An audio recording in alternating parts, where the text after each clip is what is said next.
Nestled between modern-day Belgium, Germany, and the Netherlands once sat a microstate known as Neutral Moresnet.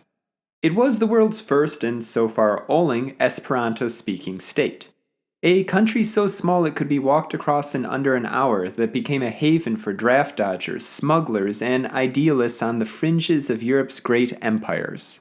All but forgotten today, this small Belgian-Prussian condominium existed from 1816 to 1921 and was administered jointly by the United Kingdom of the Netherlands, which became Belgium after its independence in 1830, and the Kingdom of Prussia, which became the North German Confederation and finally the German Empire in 1871.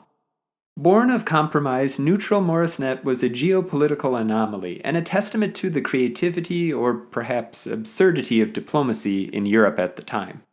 Oh, and as always, for any of our subscribers out there, consider clicking on the bell to get all notifications. That way you'll never miss out on any upcoming videos.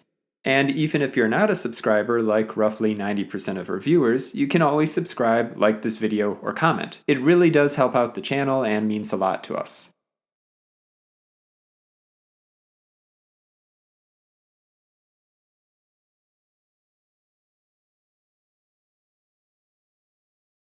The origins of Neutral Moresnet lie in the Napoleonic Wars, which left Europe's borders in disarray.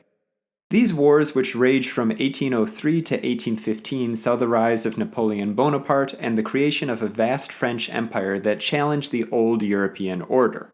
Following Napoleon's ultimate defeat at the Battle of Waterloo in 1815, the victorious powers convened at the Congress of Vienna to restore stability to the continent. This conference aimed to redraw national boundaries and establish a balance of power that would prevent future conflicts. Among the many territorial disputes was a seemingly insignificant patch of land near the village of Kelmis. This area, part of a larger district called Moresnet, was valuable not for its size or location, but for a particular zinc spar mine, known as Altenburg in German or Ville Montagne in French. Both the newly formed Kingdom of the Netherlands and the Kingdom of Prussia desired to appropriate this resource, which was needed for the production of zinc and brass.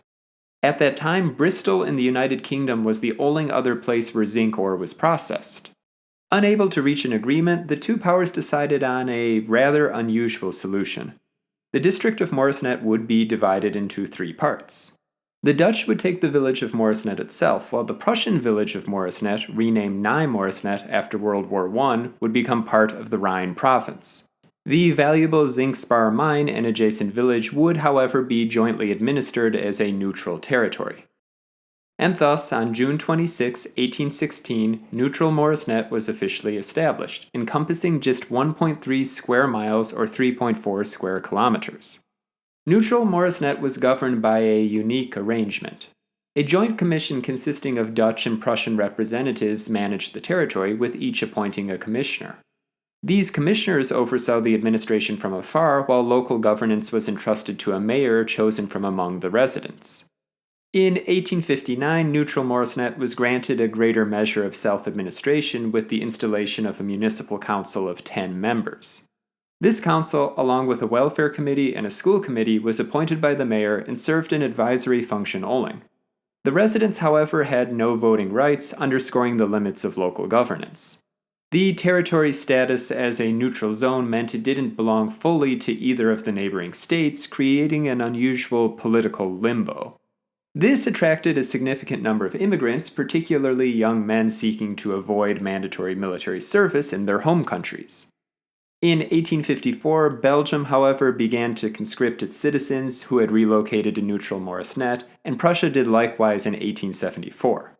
From then on, the exemption applied only to descendants of the original inhabitants. Nonetheless, by the late 19th century, Neutral Moresnet's population had grown to over 3,000, with many of its residents drawn by the promise of economic opportunity and the freedom afforded by its unique political situation. Life in Neutral Moresnet was relatively peaceful and prosperous thanks to the zinc mine, which not only was the major employer but also operated residences, shops, a hospital, and a bank. The mine's operations were overseen by the Ville Montagne Company, which became the economic backbone of the microstate.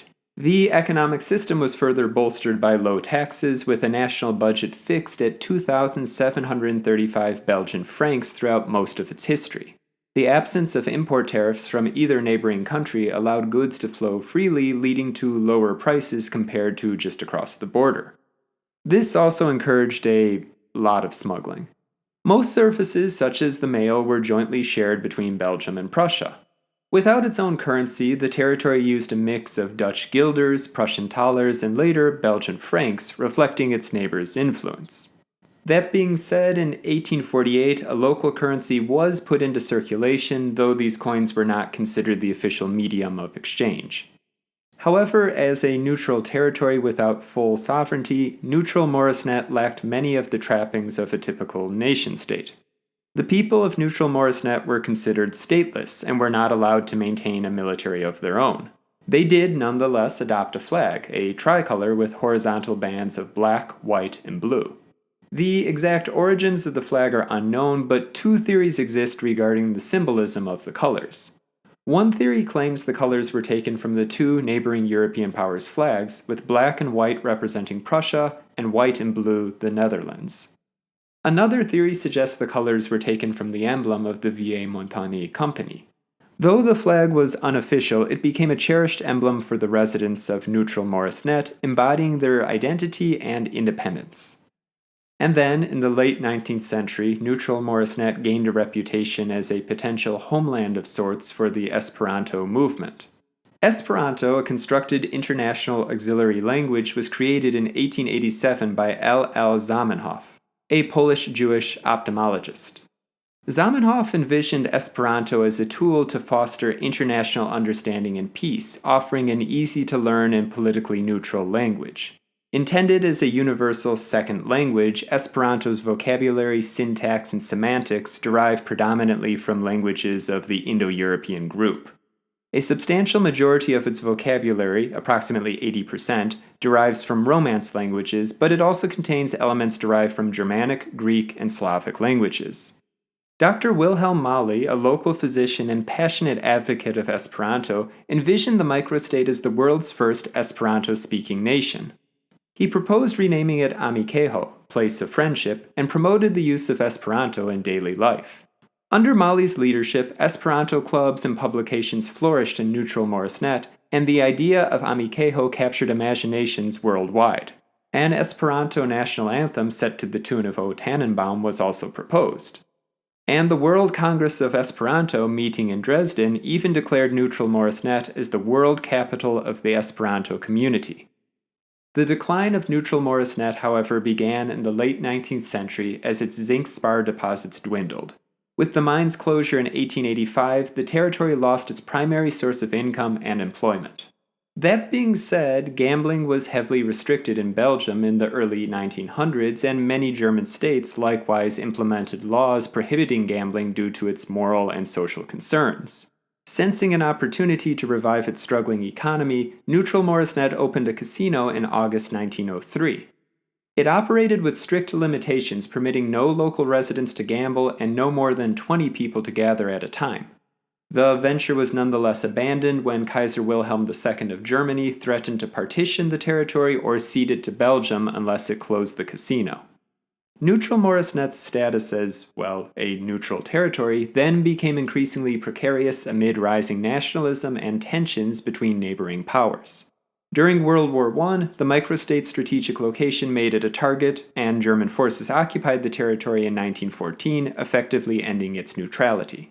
A total of 147 Neutral Moresnet citizens were killed, though it's unclear whether they were killed inside the territory itself or fighting outside its borders. Following Germany's defeat, the Treaty of Versailles in 1919 reshaped Europe once again. Among its many provisions was the formal dissolution of Neutral Moresnet. The territory was then annexed by Belgium on January 10, 1920, becoming part of the province of Liege. To distinguish it from the already existing town of Moresnet in the neighboring municipality, Neutral Moresnet was renamed Kelmis, after Kelme, the local dialect word for zinc spar. Neutral Moresnet's mayor, Pierre Griana, effectively stayed in office and became the first mayor of Kelmis. The 10 members of Neutral Moresnet's council likewise were confirmed for the Kelmis Municipal Council after its Prussian members renounced their nationality. They remained in office until the election of a new municipal council on February 7, 1923. Germany briefly re-annexed the area during World War II, but it returned to Belgium in 1944. Since 1973, Kelmis has formed a part of the German-speaking community of Belgium. Today, the memory of Neutral Moresnet lives on in the village of Kelmis, where the historic Zinc spar mine once stood. A small museum commemorates the territory's history, showcasing artifacts, documents, and the black, white, blue flag. Of the 60 border markers for the territory, more than 50 are still reportedly standing. On October 26, 2016, Katharina Mason became the last surviving citizen of the former territory after the death of Alwin Hakens Puffen. Mason passed away in early 2020 at the age of 105. And that about wraps up the story of Neutral Moresnet.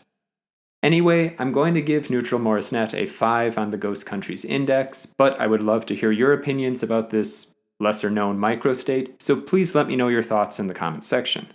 You know what? No, I'm actually going to change that to more like a 2.5. Also, a huge thank you once again to all of our supporters over on Patreon. We've actually already got some exclusive content up there, so if you'd like to help support the channel and get access to stuff like that, there's a link down in the description.